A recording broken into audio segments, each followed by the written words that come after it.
శ్రీ గురుభ్యో నమః. శ్రీ విష్ణు సహస్రనామ స్తోత్రం ధ్యానం 7-8 శ్లోకాలు. ఛాయాయాం పారిజాతస్య హేమసింహాసనోపరి ఆసీనమంబుదశ్యామం ఆయతాక్షమలంకృతం చంద్రాననం చతుర్బాహుం శ్రీవత్సాంకితవక్షసం రుక్మిణీ సత్యభామాభ్యాం సహితం కృష్ణమాశ్రయే. ఛాయాయాం పారిజాతస్య హేమసింహాసనోపరి ఆసీనమంబుదశ్యామం ఆయతాక్షమలంకృతం.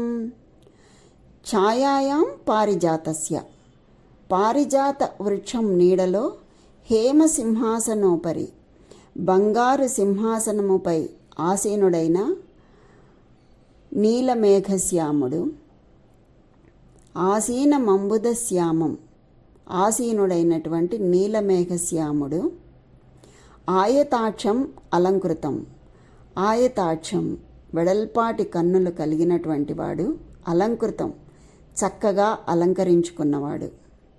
అంటే పారిజాత వృక్షం నీడలో బంగారు సింహాసనముపై ఆసీనుడైన నీలమేఘశ్యాముడు వెడల్పాటి కన్నులు కలవాడు, చక్కగా అలంకరించుకున్నవాడు.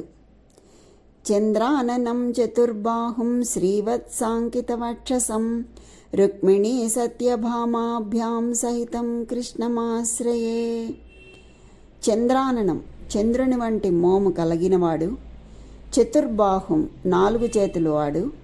శ్రీవత్సాంకిత వక్షసం, శ్రీవత్సమే వక్షస్థలంపై చిహ్నంగా ఉన్నవాడు.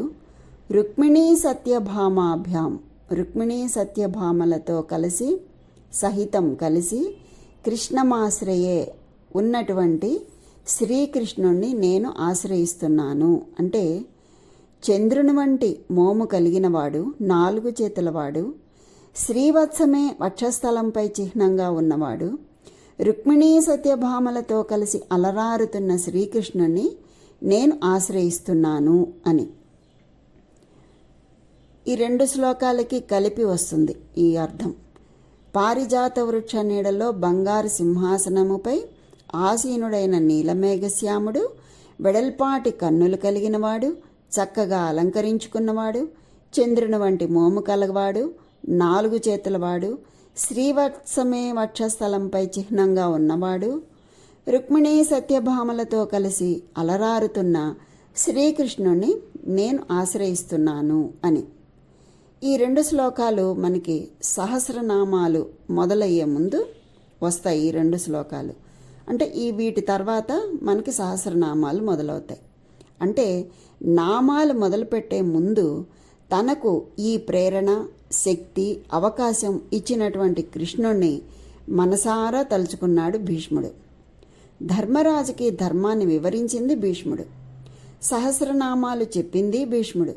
కానీ తనకు ప్రేరణ కల్పించినటువంటి కృష్ణుణ్ణి మాత్రం మనసారా స్మరించాడు, కృతజ్ఞతను తెలియచెప్పాడు. ఇటువంటి ఆణిముత్యాలు మనకు సనాతన ధర్మంలో ఎన్నెన్నో దొరుకుతాయి. ఇక్కడతో మనకి ధ్యాన శ్లోకాలు పూర్తయ్యాయి. ఆ తర్వాత నుంచి సహస్రనామాలు మొదలవుతాయి. స్వస్తి.